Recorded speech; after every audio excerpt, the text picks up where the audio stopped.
Hello everyone, welcome to my YouTube channel. और आज हम बात करने वाले हैं एक ऐसे रिसर्च के बारे में जिससे कई लोग इसके बारे में नहीं जानते।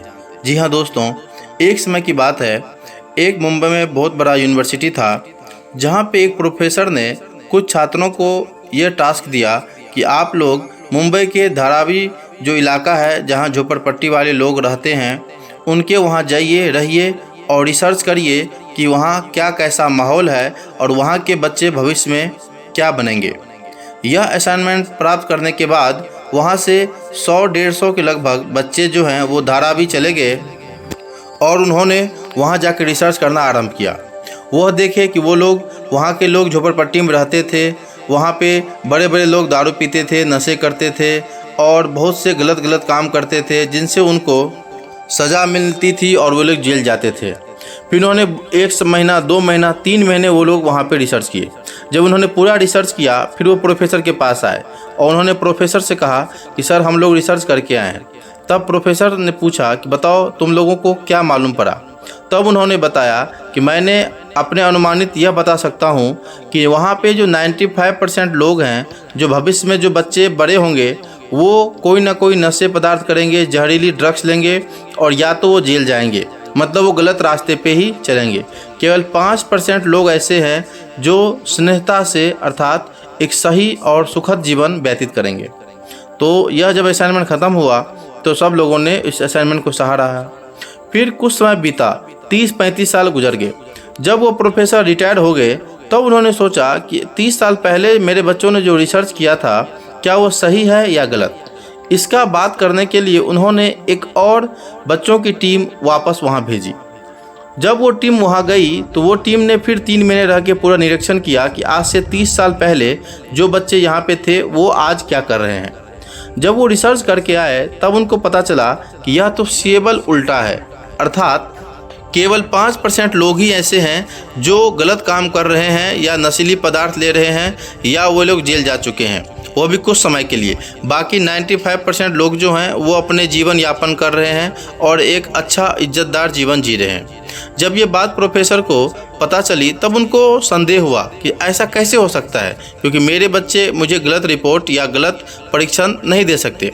इस बात को कंफर्म करने के लिए वो प्रोफेसर खुद चले गए धारावी और वहाँ जाके वहाँ के लोगों से पता की। उनको भी यही पता चला कि सेम जो मेरे बच्चों ने बताया वो सही था। फिर वहाँ पे उन्होंने कुछ बच्चों को बुलाया और उन्होंने पूछा कि आप लोग इज्जतदार जीवन जी रहे हैं और ऐसी गलत जगह पे रह के जहाँ पे लोग नशा कर रहे हैं, गलत काम कर रहे हैं, हथियार चला रहे हैं, मर्डर कर रहे हैं, बहुत सारी गलतियाँ हो रही है, फिर आप लोग इससे सही जीवन कैसे जी पाएँ, ऐसा कैसे हुआ। तब वहाँ पे कई लोगों ने कहा कि यहाँ पास ही में एक स्कूल है और हम लोग वहीं पढ़ते थे, वहाँ एक शिक्षिका थी और उन्होंने हमको सारा चीज़ बताया, सारा अच्छा ज्ञान दिया, सही और गलत के बारे में समझाया। उसी की परिणाम है कि आज हम लोग एक इज्जतदार जीवन व्यतीत कर रहे हैं। प्रोफेसर को बहुत ही दिलचस्पी हुई कि मुझे भी उस शिक्षिका से मिलना चाहिए। फिर वो कुछ समय वहाँ रुके और वो गए स्कूल में, लेकिन उनको पता चला कि कुछ दिन पहले ही वो शिक्षिका का रिटायरमेंट हो गया है और वो अपने घर को चली गई है। फिर प्रोफेसर उनके एड्रेस का पता लगाते लगाते उनके घर पहुँचे और वहाँ जाके उन्होंने सारी बात बताई। फिर उन्होंने शिक्षिका से पूछा, बताइए आप ऐसा कौन सा चमत्कार किए जिससे वहाँ के लोग इतने अच्छे जीवन जी रहे हैं। तब उस शिक्षिका ने कहा कि मुझे कोई चमत्कार नहीं आता, मैंने तो केवल उन बच्चों को यह समझाया कि अगर आप अच्छे काम करोगे, अच्छे से रहोगे, अच्छा जीवन व्यतीत करोगे तो आप जीवन में आगे जाओगे। अर्थात मैंने उन पे स्नेह किया, मैं अपने बच्चे की तरह उनको पाला और उनको ज्ञान दिया। जब ये बात पता चली तो प्रोफेसर बहुत ही खुश हुए। तो कहने का मतलब ये है दोस्तों, अगर आप किसी भी चीज़ को चाह लो, शिद्दत से चाहोगे, प्रेम से चाहोगे तो वो आपको ज़रूर मिलेगी।